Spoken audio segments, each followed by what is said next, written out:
জামাতের সেক্রেটারিও তো হেরেছে। হ্যাঁ, আল্লাহর ইচ্ছা। যারা আল্লাহর আইন প্রতিষ্ঠা করতে চাইলেও তার হারলো কেন? জয় পরাজয় আল্লাহর হাতে, আর ভোট তিনি দিয়েছেন ভোটারের হাতে, আর গোপনীয়তার শর্ত হচ্ছে সংবিধানে লেখা আছে। জয় পরাজয় কি সত্যি আল্লাহর হাতে? অবশ্যই। না হলে যারা আল্লাহর আইন প্রতিষ্ঠা করতে চাইলেও তার হারলো কেন? আল্লাহর ইচ্ছা হেরেছে।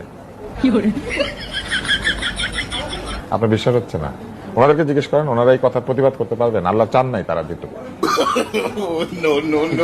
আল্লাহ তো বলেছেন তুমি সৎ কাজ করো, মানুষকে উদ্বুদ্ধ করো। এবং তিনি তো সুবিচারক, তিনি তো জানেন কে সৎ কাজ করে আর কে করে না, বা কে করবে কে করবে না। তার মানে কিচ্ছু না। আমি একটা কথা বলি, ধর্মীয় আলোচনার দিকে না, এটা ধর্মীয় আলোচনা না, এটা বিশ্বাস থেকে আলোচনা। তার মানে আল্লাহ চেয়েছেন যে এবার অবশ্যই তার হুকুম ছাড়া গাছের পাতাও নড়ে না, অতএব জামাত হেরেছে, এটা তার ইচ্ছা। এনসিপিও তো হেরেছে। হ্যাঁ, এটাও তার ইচ্ছা। ডাক্তার যারাও হেরেছে স্বতন্ত্র, সব তার ইচ্ছা।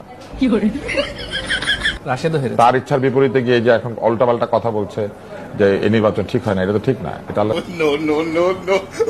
ভিপি নূর জিতেছে। হ্যাঁ, এটাও আপনি যতবারই বলবেন আমি এটা উত্তর দিব, ওনার ইচ্ছা ছাড়া কিছু হয় না।